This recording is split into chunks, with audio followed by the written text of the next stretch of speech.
o que motiva o meu convite ao que os colegas estejam aqui, nós estamos chegando ao final do evento e estamos numa parte que eu considero conclusiva. É claro que nós não vamos concluir as questões que foram abertas aqui, mas podemos criar um espaço, como está sendo criado, para reflexões mais gerais acerca de uma questão que me parece que atravessou, na minha opinião, todo o debate desde ontem, que é a questão das políticas de memória da diáspora africana. Ora, as três pessoas que estão aqui têm envolvimento direto em organismos internacionais que têm relação com essa questão.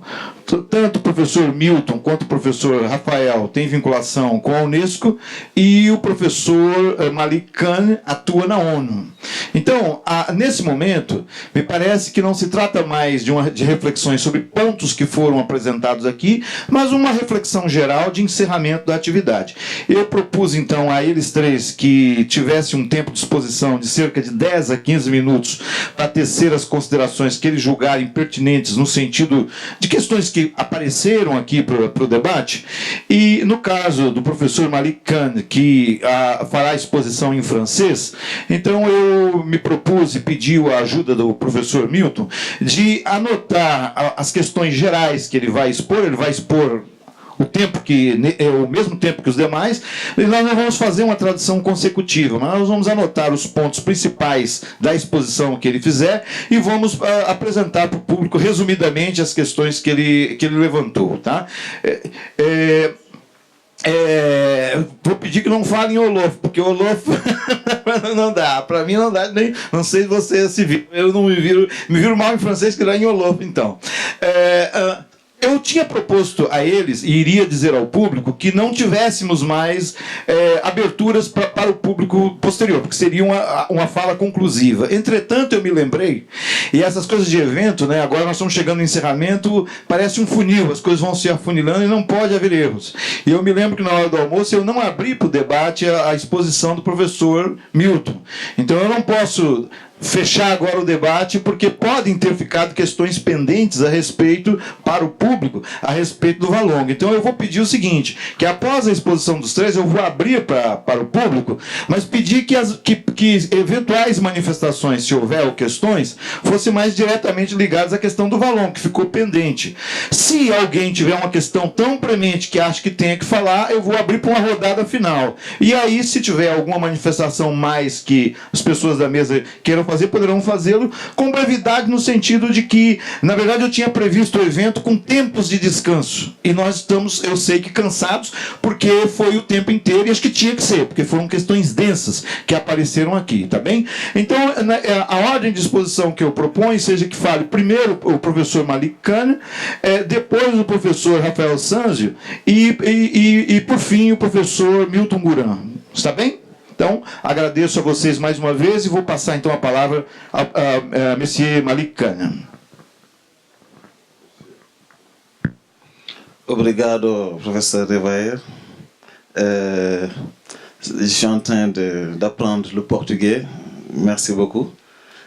Juste pour dire, par rapport à une note de conclusion, que ça a été une fierté et un plaisir de venir à Porto Alegre participer à cette activité scientifique de la Biennale Mercosur.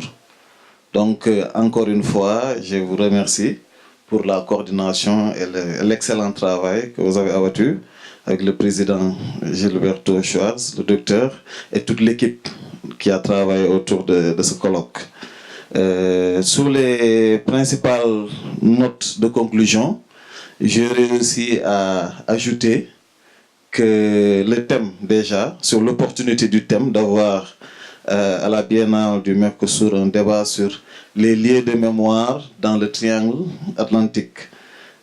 Je veux dire qu'il n'y a aucune biennale dans le monde aujourd'hui, que ce soit la Biennale de Venise, même la Biennale de Dakar, moi qui viens de Dakar, n'approche pas sur le plan géostratégique des thèmes aussi stratégiques, aussi profonds et aussi universel et fédérateur. C'est un thème fédérateur qui met en jeu 3 continents.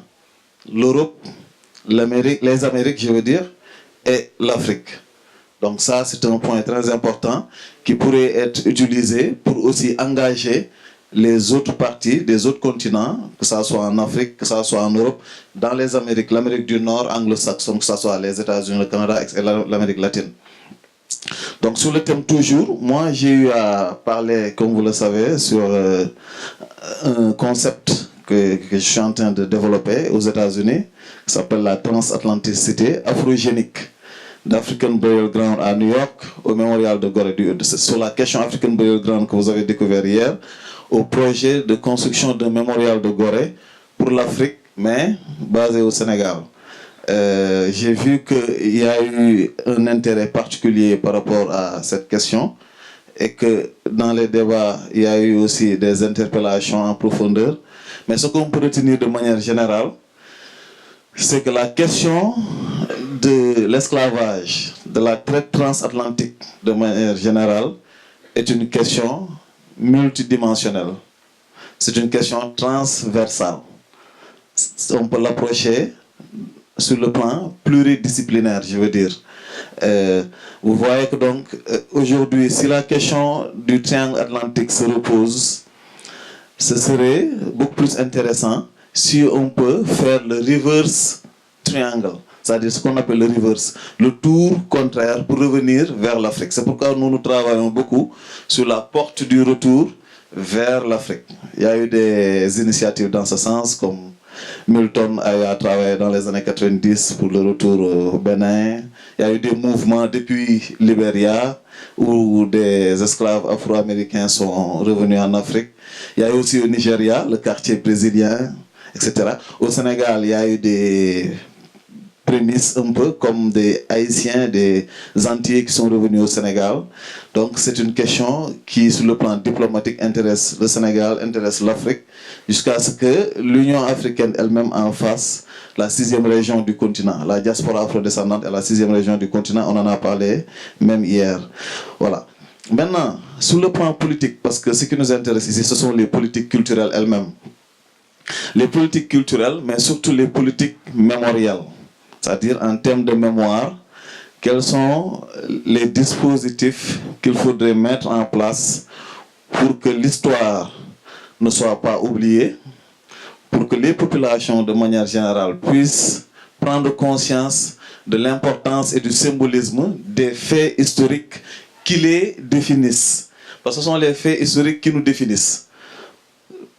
La meilleure manière de le savoir ou de l'expliquer, c'est que nous tous qui sommes ici sur la table, nous avons des backgrounds différents. Moi, en tant que peut-être Sénégalais, d'ethnie Poulard, vous ne pouvez pas comprendre mon accent, mais mes frères peut-être peuvent voir des traits anthropologiques, etc., etc. Donc le deuxième point, c'est que en termes de politique mémorielle, il faut qu'on l'approche sur le plan global. C'est ce que j'appelle la gouvernance mondiale mémorielle, la gouvernance mondiale culturelle. Et vous savez que la gouvernance mondiale, ça se définit sur le plan politique par rapport à une seule institution au monde. Ce sont les Nations Unies. Les Nations Unies ont une certaine approche de la gouvernance mondiale culturelle, de la gouvernance mondiale mémorielle, une partie dédiée à l'UNESCO, mais une autre partie dédiée à des programmes au niveau du siège des Nations Unies qu'on appelle DPI, Department for Public Information. Et au niveau des politiques de commémoration, parce qu'on les appelle des politiques de commémoration, les Nations Unies ont voté une résolution par l'Assemblée générale qui reconnaît le 25 mars de chaque année comme journée internationale de commémoration des victimes de l'esclavage et de la traite transatlantique.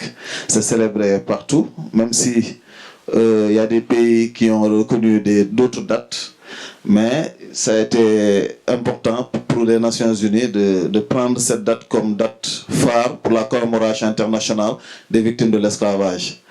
En dehors de cette disposition, ils ont pu faire un acte fort, c'est-à-dire la construction d'un Permanent Memorial of Slavery au siège des Nations Unies à New York.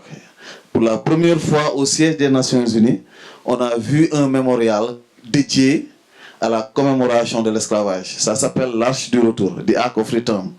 L'Arche du Retour est un mémorial qui est là-bas et qui est un mémorial permanent. C'est le seul mémorial dédié à la commémoration de l'esclavage aux Nations Unies. Voilà, donc c'était important de redéfinir les politiques peut-être mémorielles sur le plan de la gouvernance mondiale, mais aussi par rapport aussi, en dehors de l'Afrique, par rapport à la diaspora. Quels doivent être les mécanismes d'une politique culturelle mémorielle qui prend en charge les conditions et les enjeux d'une mémoire apaisée dans la diaspora afrodescendante aujourd'hui. Donc, je pense que le premier acte qu'il faudrait poser, avant l'aménagement culturel des territoires, parce qu'il y a un aménagement culturel avec des infrastructures, que ce soit la construction des mémoriaux, des musées, etc. Il faudrait au préalable qu'on s'accorde sur les faits historiques, qu'on s'accorde aussi sur l'importance de ce travail avec des artefacts. Des artefacts, c'est-à-dire qu'aujourd'hui, il y a des collections muséographiques, muséologiques, tout ça, ça doit être répertorié, que ça soit au Brésil, que ça soit partout en Amérique latine, ou bien dans les Caraïbes, aux États-Unis. Parce que moi, pour mon expérience personnelle, je ne connais pas très bien le Brésil, mais par rapport aux États-Unis ou dans les Caraïbes, l'engouement et la détermination, l'engagement, le militantisme, l'activisme que je vois là-bas par rapport à ces questions de politique mémoriale, je ne l'ai pas encore vu ici. Je sais qu'il y a de grands monuments, de grands centres dédiés à la mémoire des afrodescendants, à leur histoire. Et les gouvernements ont pu financer cela aux États-Unis. Vous avez vu, j'ai expliqué hier même le cas de Guadeloupe. Le musée, le mémorial Acte de Guadeloupe, qui est dans les Antilles françaises, c'est un cas. Guadeloupe, qui est un petit pays, qui est une petite île appartenant, c'est vrai, à la France, qui est un territoire. Mais c'est un acte majeur qui a été posé là-bas. Donc, l'éducation doit passer par une préservation de la mémoire. Parce que c'est la mémoire qui est une boussole du présent et du futur. Et cette mémoire doit être représentée dans des espaces maintenant. Le choix des espaces est important. Il y a des espaces qui sont naturellement des lieux de mémoire. On m'a expliqué le cas de KS de Valongo, ou bien les Quilombo, etc. Il y a beaucoup d'espaces aujourd'hui qui doivent être préservés. Et aujourd'hui, le gouvernement même, je pense, doit investir pour la mémorialisation de ces espaces. Qu'on appelle la mémorialisation de ces espaces et la muséalisation aussi par rapport à cette vision de prendre en charge la diversité culturelle au Brésil ou ailleurs. Parce que la diversité culturelle est une réalité ici. Parce qu'il y a un métissage, toutes les races sont présentes. Il y a une histoire globale qui s'est déroulée ici. Et donc, les minorités, entre guillemets, que ça soit, je ne sais pas, on les appelle parfois des indigènes, indigenous people, ou bien les afro-brésiliens, doivent être intégrés dans cette logique. Et c'est pourquoi, même, je salue encore l'opportunité du thème de la Biennale Mercosur avec ce colloque, puisque c'est un acte de justice sociale et de reconnaissance des droits des peuples. Et ça, c'est un pas très fort dans ce sens.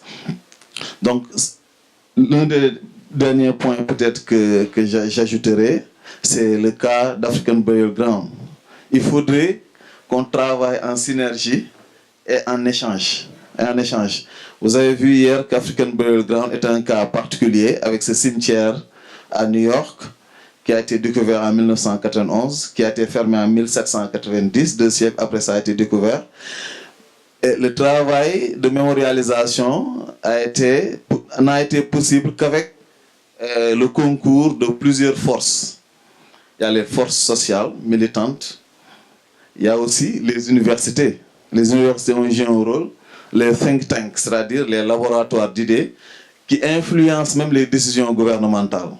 Parce qu'une politique, ça doit être basé sur des études et la recherche. On ne peut pas se lever et prendre des décisions politiques qui ne sont pas fondées sur des réalités scientifiques, historiques.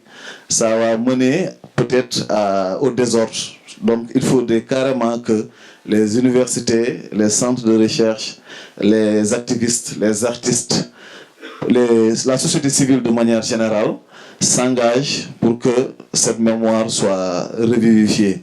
Voilà. Donc je pense que, encore une fois, en conclusion, nous sommes prêts pour un partenariat avec la Biennale Mercosur et nous allons participer avec une contribution forte pour l'année prochaine sur le plan artistique et scientifique si possible par rapport à une plateforme qu'on définira d'accord partie. Merci beaucoup.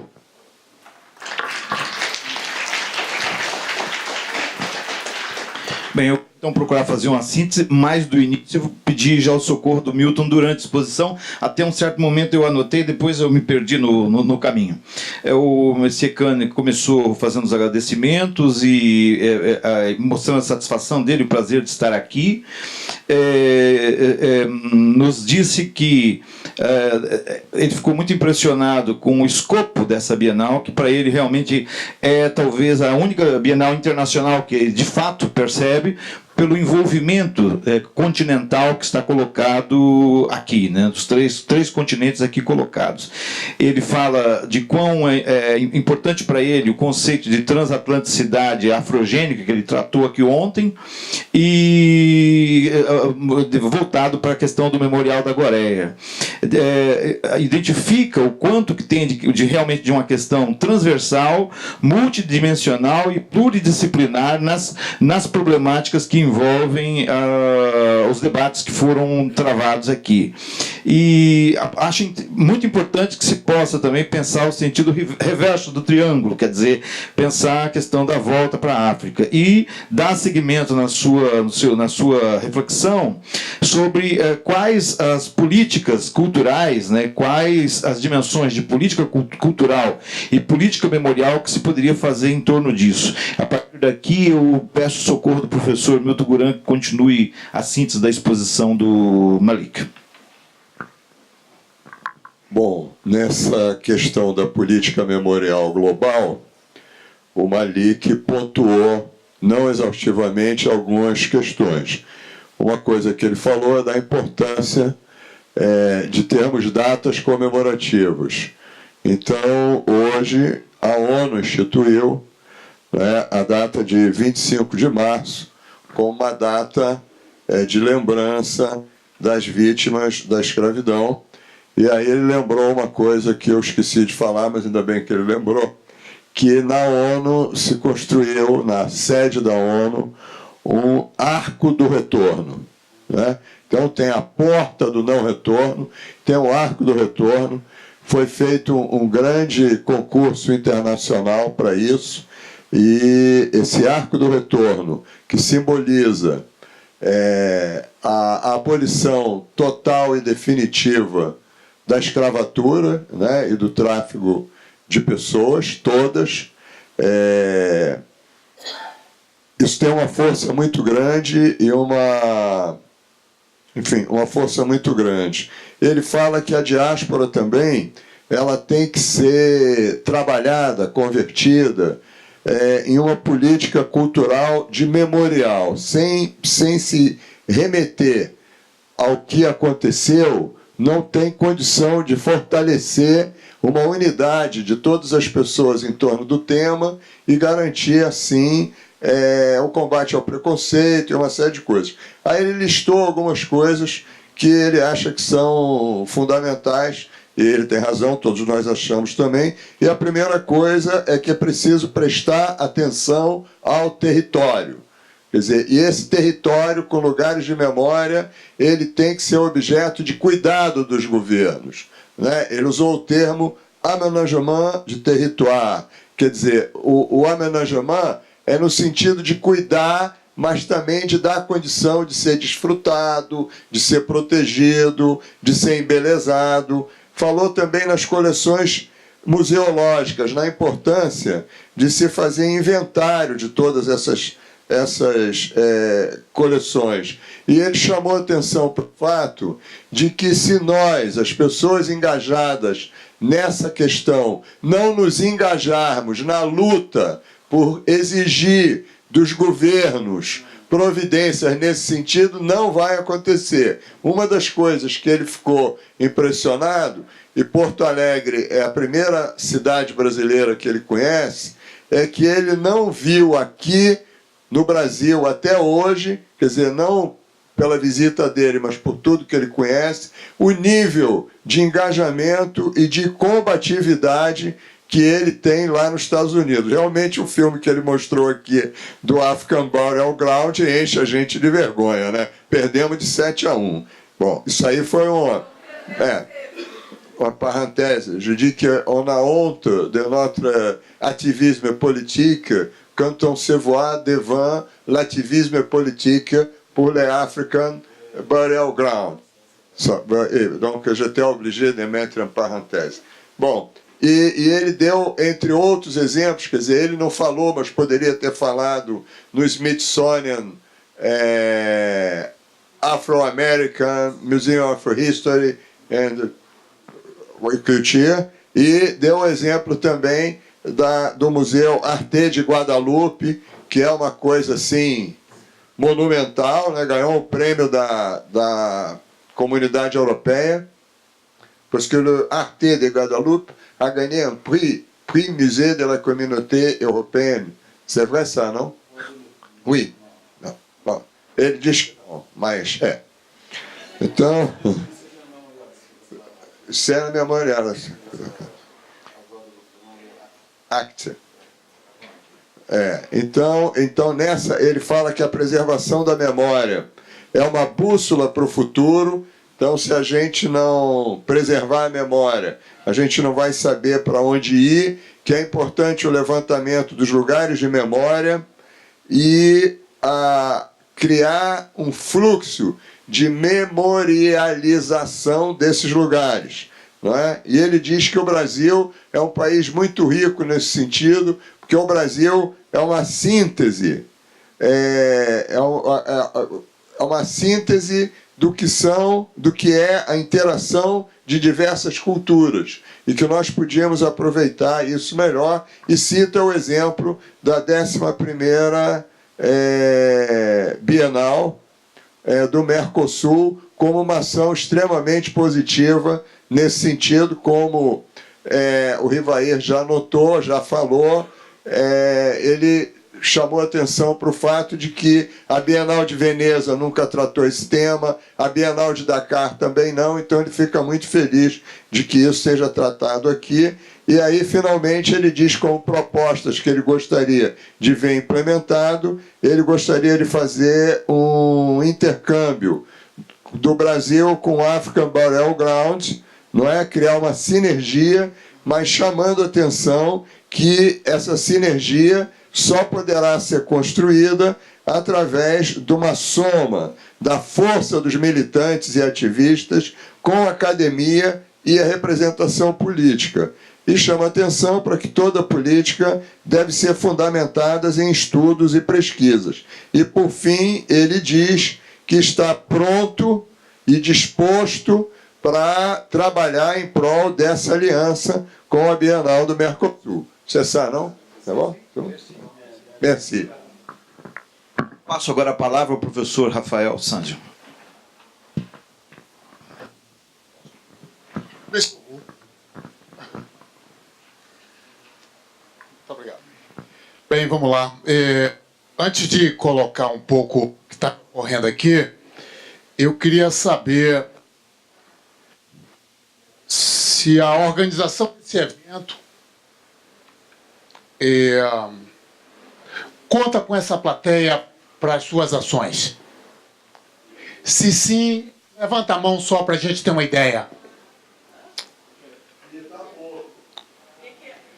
Eu queria saber se a organização da Bienal conta com o apoio na organização de atividades que podem ser sugeridas aqui, apontadas aqui,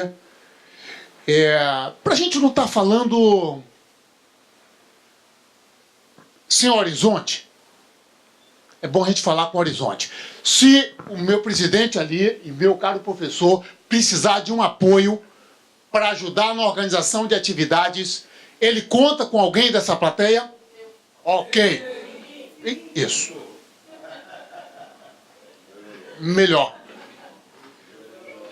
Então tá.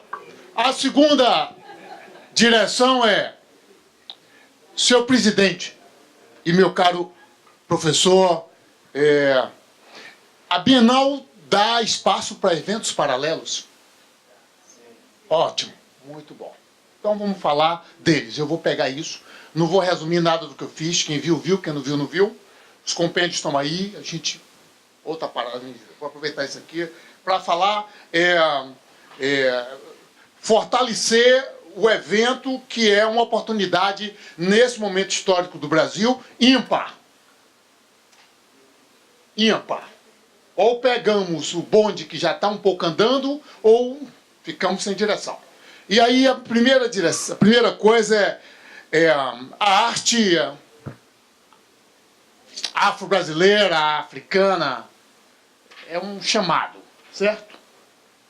Então, artistas vão vir, vão estar aqui, expondo. Eu acho que é uma oportunidade para ter uma arte coletiva. Os artistas que vão vir, façam algo. Façam um memorial aqui. Com o que der para fazer. Com os materiais alternativos possíveis. Não é uma obra financiada.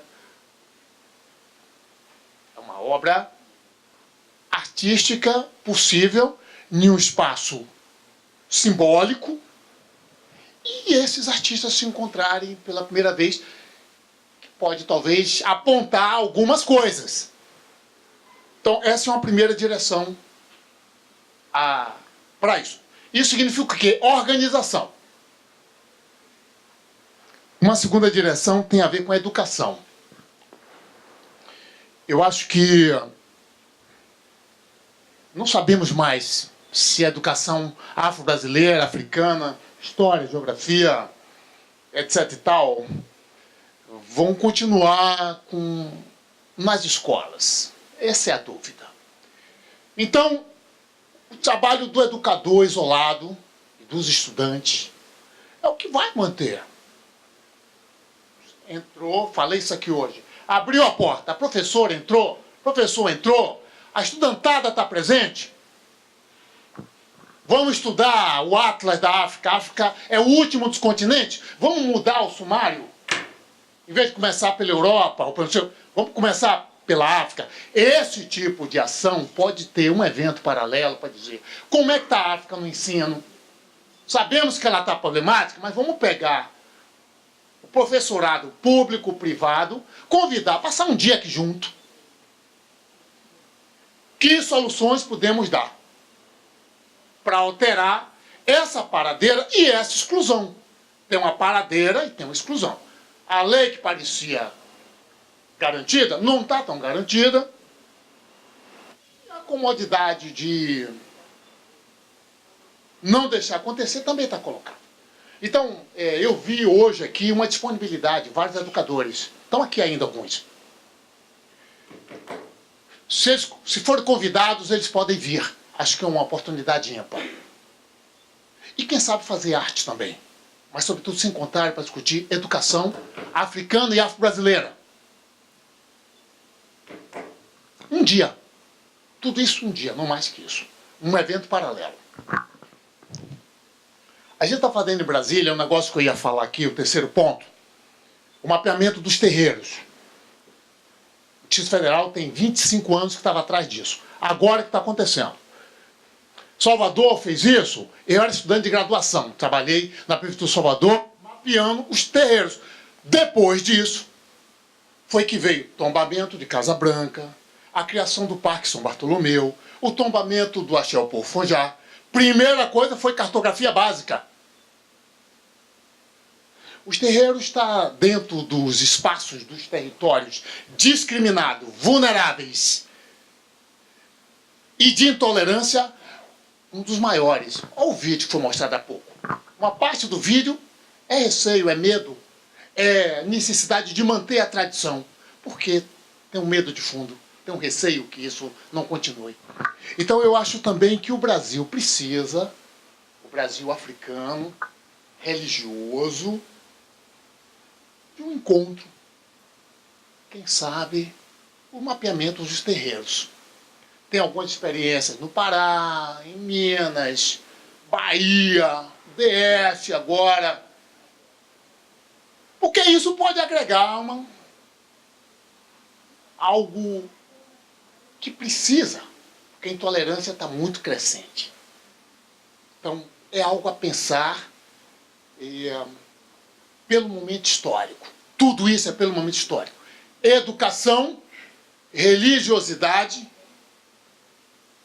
a arte, que é uma porta concreta para transformar, e um quarto ponto, vocês vejam que tem trabalho, hein? Tem a ver com meu amigo aqui, Milton Guran. Ele fez na UF, em parceria com vários pesquisadores, pesquisadoras,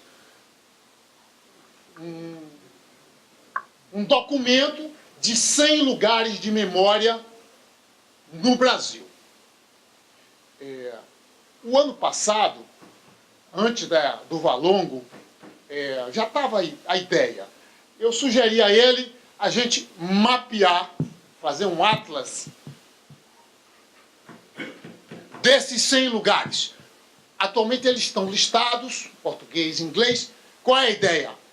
Isso tudo já tem um demo, é que a gente não precisa fazer isso agora, mas eu mostro o mapa do Brasil, clico no Rio de Janeiro, vejo todos os territórios que estão listados dentro dos 100 sítios e sua categorização, se foi lugar de quarentena, se foi um porto, se é um território quilombola, se é um terreiro de candomblé relevante, se é uma...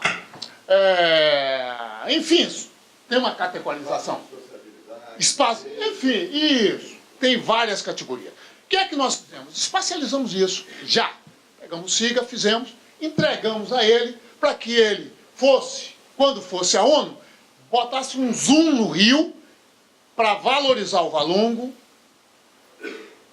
e mostrar nossa capacidade acadêmica, técnica, de fazer as coisas bem, bonita, e conquistar o que a gente precisa conquistar. Bem, o Valongo está na mão. Agora é o que é que nós vamos fazer. Então, os 100 lugares precisa de uma atenção. E eu acho que esse evento pode fazer, porque eu estava pensando em fazer isso na UNB, um colóquio, cartografia dos lugares de memória do tráfico. Eu vou fazer uma reunião técnica, vou convidar o Milton, a Fundação Cultural Palmares, lá no UNB, para dizer, nós temos um projeto de cartografia pronto. Para quê? Para que esses lugares entrem na política pública. Visitação, recuperação, sistematização. Não fique só uma lista enviada para o Unesco. Então, como tem patrimônio na conversa aqui, os 100 lugares oficiais que já estão listados podem ter uma notoriedade em um momento como esse. São ações que o quê? O Rio Grande do Sul está aqui, mas eu estou falando de Brasil. Quase tudo aqui é Brasil. Eu tenho que pensar no país. Sair do Rio Grande do Sul. É uma Bienal. A Bienal não vai além do Rio Grande do Sul? Muito mais. Então, quando eu falo educação, quando eu falo terreiros, é Brasil. Será que o Brasil se mobiliza para vir aqui? Claro que pode se mobilizar. Porque estamos todo mundo precisando de quê? Uma direção. Uma direção. Algo que bote na minha frente, daqui a 6 meses tem um evento, eu vou. Crio as condições. Uma parte depende de mim. É só me responsabilizar pelo contexto e pela função. Eu diria isso. Não vou entrar em detalhe acadêmico, como disse. Algo propositivo. Por quê? Porque é um ponto de luz que a Bienal traz para um Brasil frágil, precário, sem muita direção, a encruzilhada está configurada, mas não sabemos. Educação, o gráfico é descendente. Eu diria isso, meu caro professor, meu caro presidente. E aí, queria ouvir um pouco vocês. Eu antes consultei a turma que está aqui. Quem está aqui é quem tem que estar aqui. Não é casa cheia, é qualidade. Não é quantidade, é qualidade. É melhor contar com meia dúzia do que contar com a lista de 20 e não acontecer. O colóquio, a gente colabora, o mapeamento dos terreiros, estamos desenvolvendo um método para qualquer lugar do Brasil precisa de cartografia oficial. Não é só dizer, Porto Alegre tem a maior quantidade de terreiros do Brasil. Não é isso. Onde estão? Como estão? Quantos são? Que nação são? A prefeitura reconhece? Então, a cartografia invisível continua. Ok? Eu estou falando de documento. Mapa como um documento, não como uma ilustração. Precisa produzir cartografia oficial. É isso.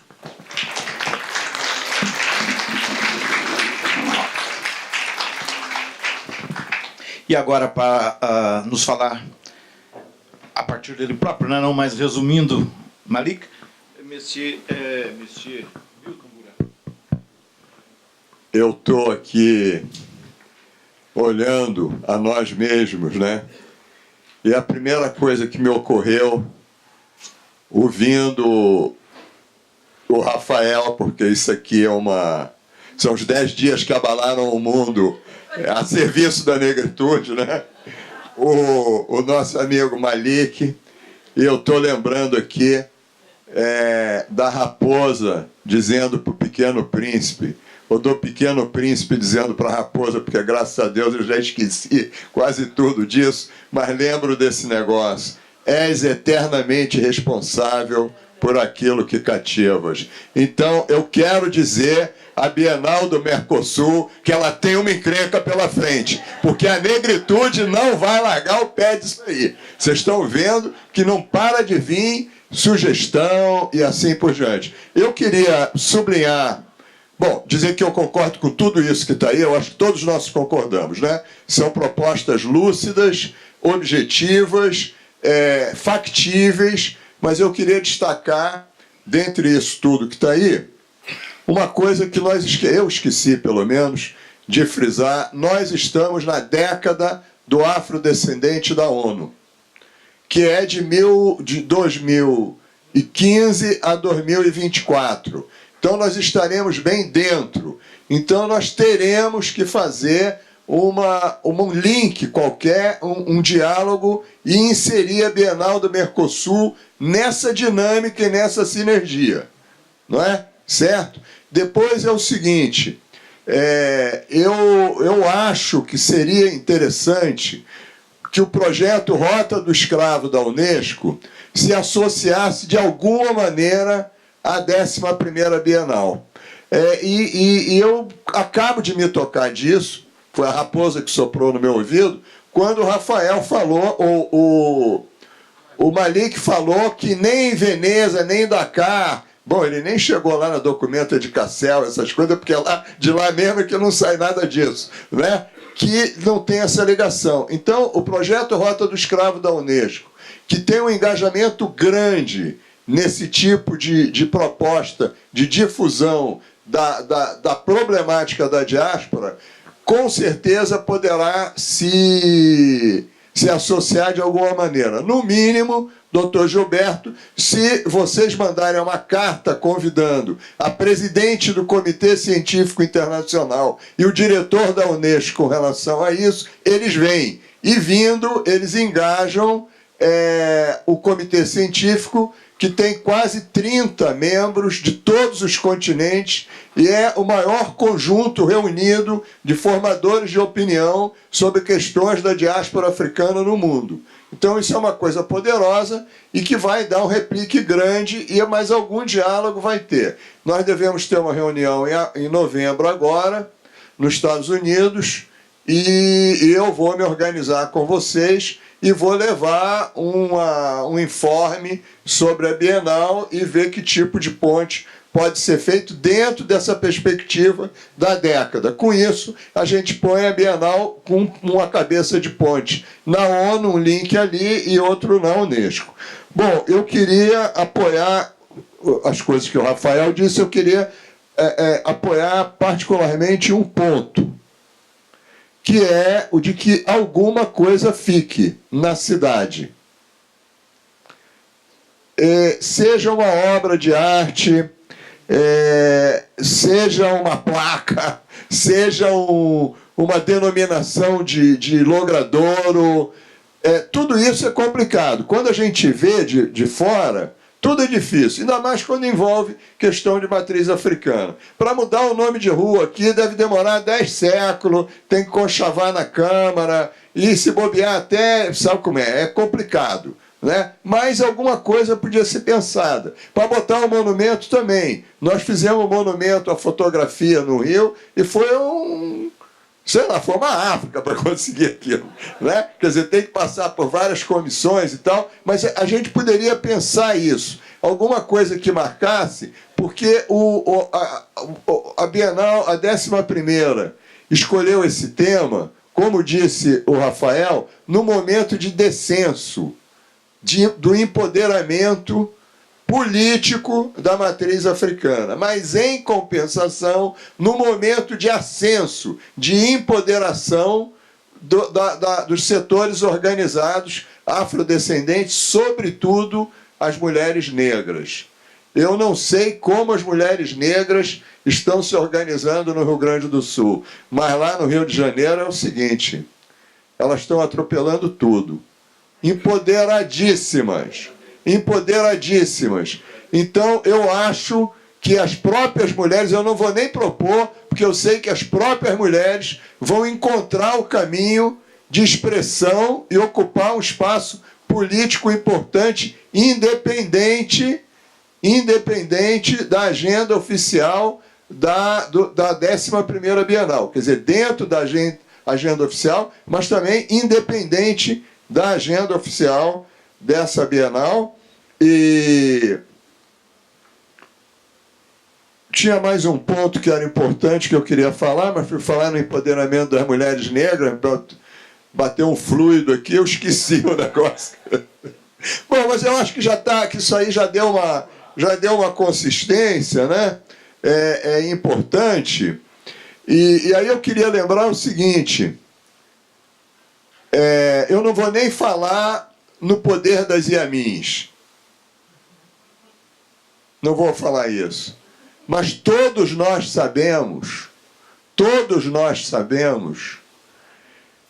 que a força operacional da magia reside na terra, que procria, que se reproduz no útero. Sem a energia feminina, não há possibilidade de transformação. A energia masculina sozinha vai destruir o mundo. Agora, isto não é uma exclusividade da cultura africana. Lembrem-se das brumas de Avalon. Merlin fazia, mas o poder era da Senhora do Lago. E vocês, mulheres negras, são a Nossa Senhora do Lago. E aí agora é o seguinte, luz, câmara, ação. Muito obrigado.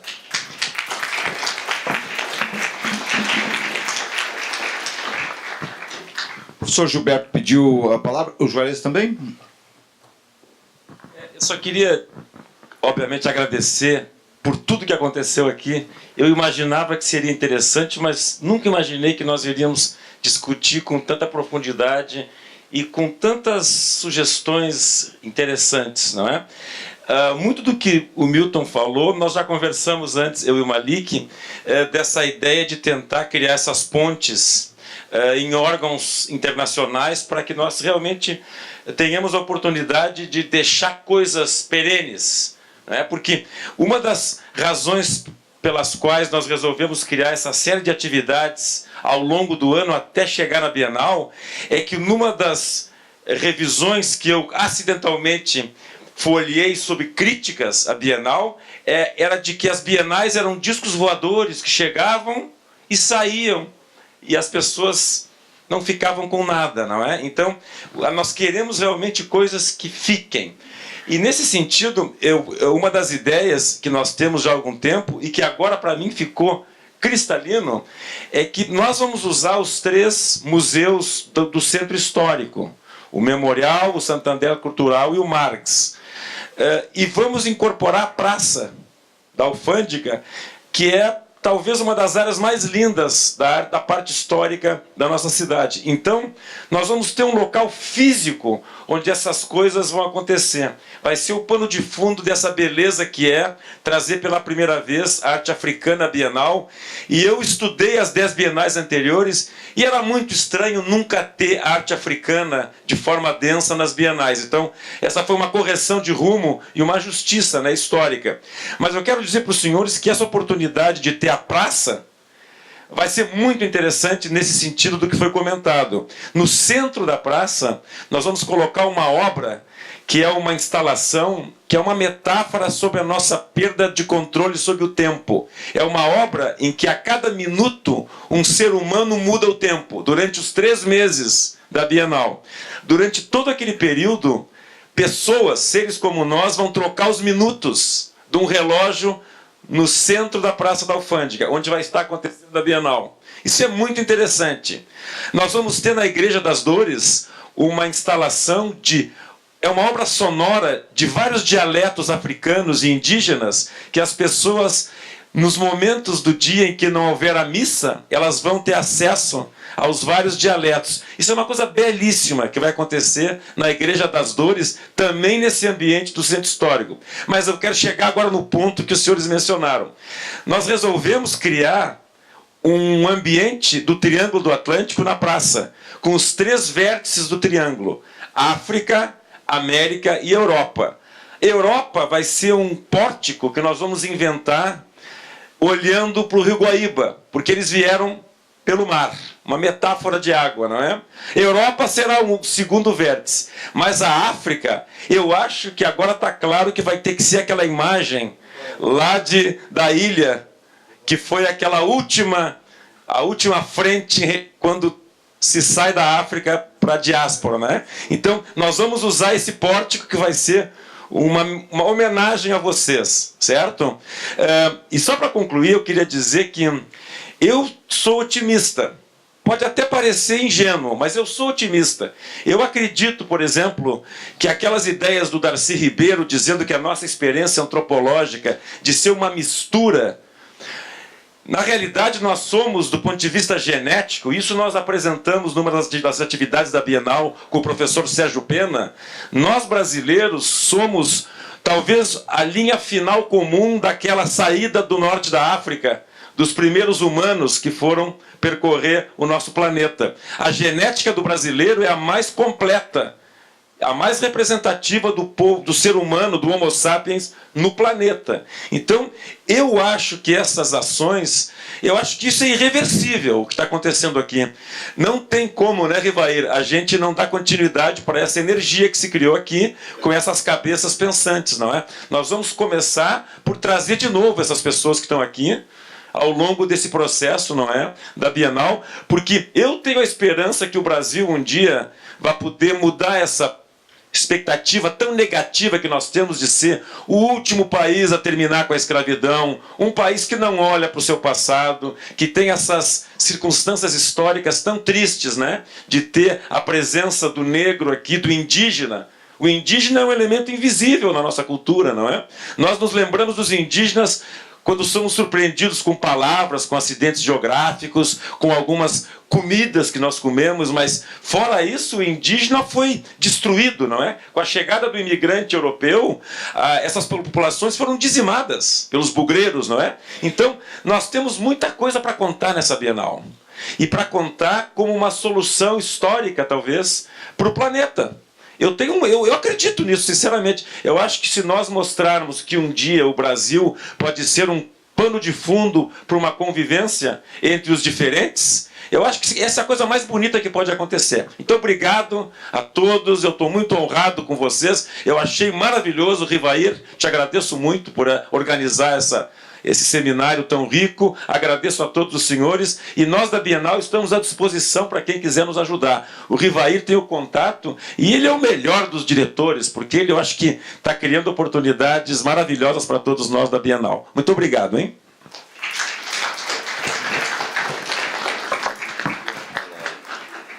O Juarez pediu a palavra? Eu gostaria só de maneira breve até, me associar à proposição do professor Rafael Sanzio, né? Antes disso, eu gostaria de resgatar uma palavra que infelizmente foi banalizada no último evento internacional que nós tivemos nesse país, que nos acabou com 7-1, né? Que foi a Copa do Mundo, em que todo o recurso, né, que foi aplicado nessa Copa, se diria que ficaria aquilo que banalizou essa palavra, que era o que eu acho que muita gente aqui lembra, né? Todos nós lembramos, né? Legado. E onde está esse legado? Nem no futebol nós tivemos ele concretizado. Então, o que o Rafael propõe, e presidente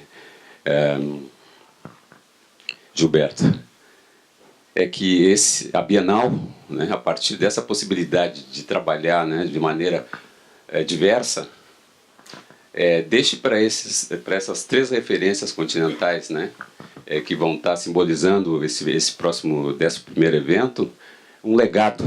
E eu acho que o verdadeiro legado, o Rafael acaba de apontar aqui, que nós temos que aprofundar sobre ele. E eu acho que o Milton reforça de uma maneira muito importante, e que isso tem que ficar de maneira concreta. A forma como vai ser física. E eu gostaria de, como membro do Centro de Referência, que há décadas nós vemos brigando aqui em Porto Alegre, conseguimos agora construir uma referência, estamos, né, tivemos há pouco aí na iminência desse atual governo municipal acabar com esse centro de referência, que talvez esse centro de referência fosse fortificado e instrumentalizado como referência física desse legado que essa Bienal possa trazer, o apoio para instrumentalizá-lo do ponto de vista e equipá-lo do ponto de vista, porque nós já temos a sede, nós temos um bom local, temos o prédio, né, precisa fazer e precisa agora precisa colocar equipamentos nesse local e nós levarmos uma política, né, junto com o município, a comunidade negra, né, o centro de referência do negro e dar continuidade a tudo isso que nós podemos construir nesse processo. Então, essa seria a proposição, né, que eu acho que o presidente poderia, junto ao município, e através do centro de referência, buscar essa aproximação e esse resíduo, né, que esse 11º encontro vai deixar, que, na perspectiva da cultura negra, essa seja a referência. Era isso.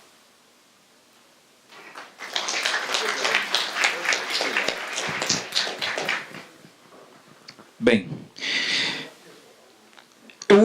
antes de fazer a exposição final e encerrar o evento, pergunto às pessoas presentes se há questões relativas à exposição feita hoje na parte da manhã pelo professor Milton, que ficaram pendentes e que não foram tratadas por conta do adiantado da hora naquele momento.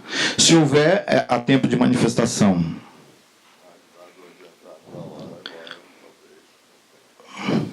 Bem, eu vou então dizer o seguinte, senhor presidente Gilberto Schwartzman.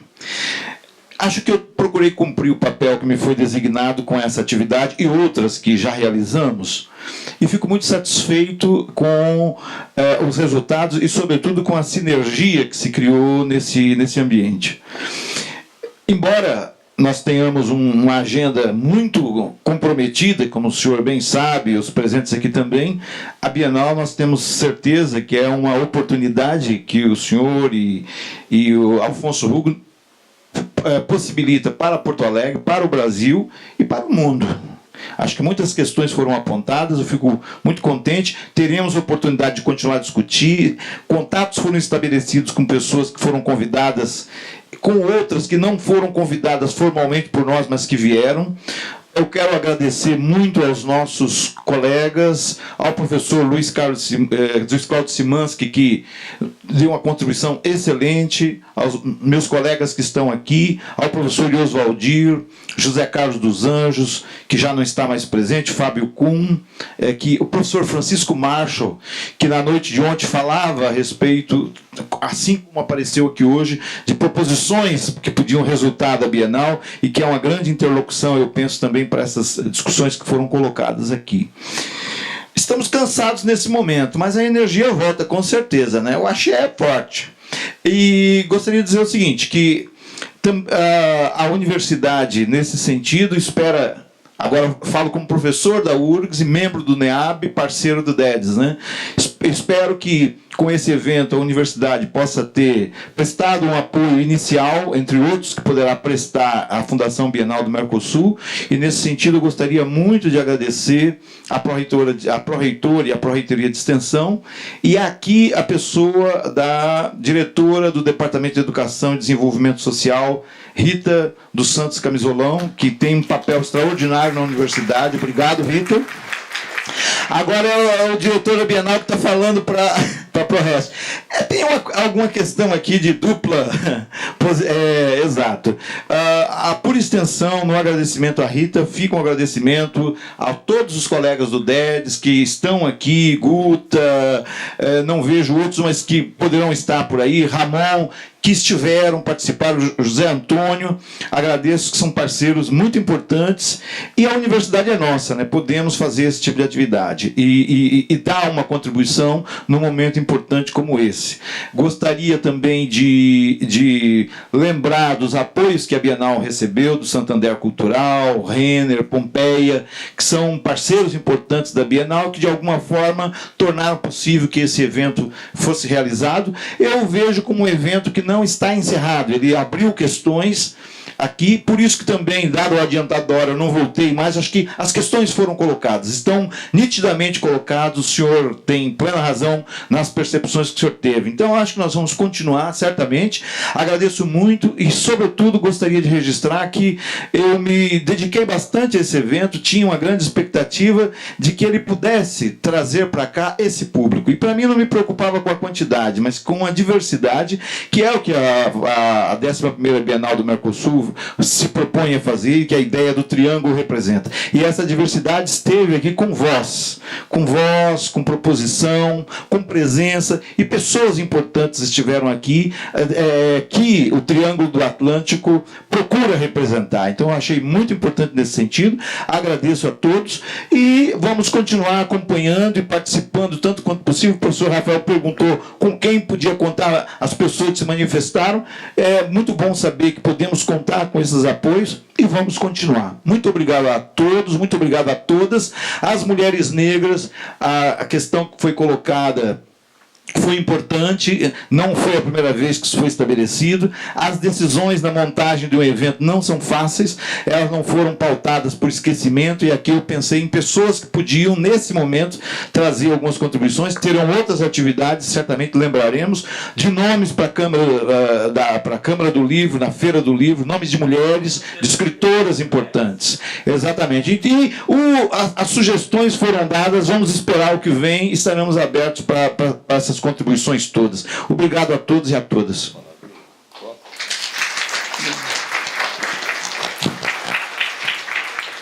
Me permitam quebrar o protocolo para falar depois do encerramento, mas é que eu me lembrei do ponto que eu tinha esquecido. E como eu sou supersticioso, olha, gente, nós falamos várias vezes aqui, que Porto Alegre é a cidade do Brasil que tem mais casa de culto de matriz africana. E nós não vimos esse povo do santo aqui. Então, eu quero fazer esse registro, não é? Porque eu tenho certeza de que com o tempo, as oportunidades, as portas vão se abrir e, de alguma maneira, eles vão chegar. Até porque esse axé é importante. É importante que esteja dentro e é importantíssimo que não fique fora. Porque se ficar fora, vai ficar difícil, né? Eu vou ampliar a quebra do protocolo e dizer: o encontro para falar do mapeamento dos terreiros mobiliza a todos eles, todos. E aí é um pretexto concreto para esse segmento excluído se encontrar, se fortalecer, porque cada um em seu terreiro está lá, mas é uma guerra isolada. É um fronte isolado. Tem muito, ok, mas ter muito e não está agregado, na verdade é pouco. É isso.